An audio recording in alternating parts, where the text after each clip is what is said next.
आधे सर में दर्द क्यों होता है? जो सर का दर्द होता है ना मेरे मोहतरम भाइयों, ये कोई बीमारी नहीं है, ये एक सिग्नल है, ये एक साइन है कि जिस्म में कोई बीमारी है, कोई तकलीफ़ है, कोई परेशानी है। उस बीमारी को, उस परेशानी को ठीक करो। और हम एजुकेटेड स्टूपिड क्या करते हैं, सर में दर्द हुआ, हमने पकड़ के पेन किलर लिया और अपने दर्द को ख़त्म कर दिया, और इस बात को जानने की कोशिश नहीं की जो रब ताला ने हमें ये दर्द की सूरत में बताया, इंडिकेट किया, इंडिकेशन दी कि आपके जिस्म में कोई प्रॉब्लम है, उस प्रॉब्लम को ठीक करो। हम लोग प्रॉब्लम को ठीक, हम सर दर्द का क्या हाल, 2 गोली डिस्प्रिन पानी में डाली और पी ली। मेरे मोहतरम भाइयों, ये इलाज नहीं है।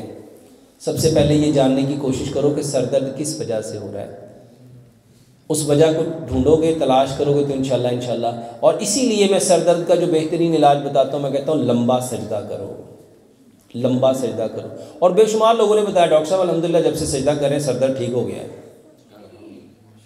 अब सोचो, नबी सल्लल्लाहु अलैहि वसल्लम ने फरमाया सजदे की हालत में अगर इंसान को पता चल जाए इसको क्या मिल रहा है तो ये कभी भी अपना सर सजदे से नहीं उठाएगा। औरतों में मोटापा क्यों होता है?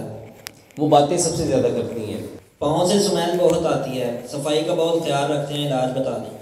अगर आपके पाँव में स्मेल आती है, पाँव, इसका आसान सा इलाज है, पानी लो, उसको ज़रा सा गर्म करो, उसमें नमक डालो और उसमें थोड़ा सा 2-4 उसमें लेमन डालो और उससे पाँव को अच्छी तरह धो, ज़िंदगी में कभी स्मेल नहीं आएगी। और उसके साथ साथ अपने मैदे, अगर मैदा तवील अरसे से ख़राब है तो फिर भी आपके जिस्म से स्मेल आ सकती है।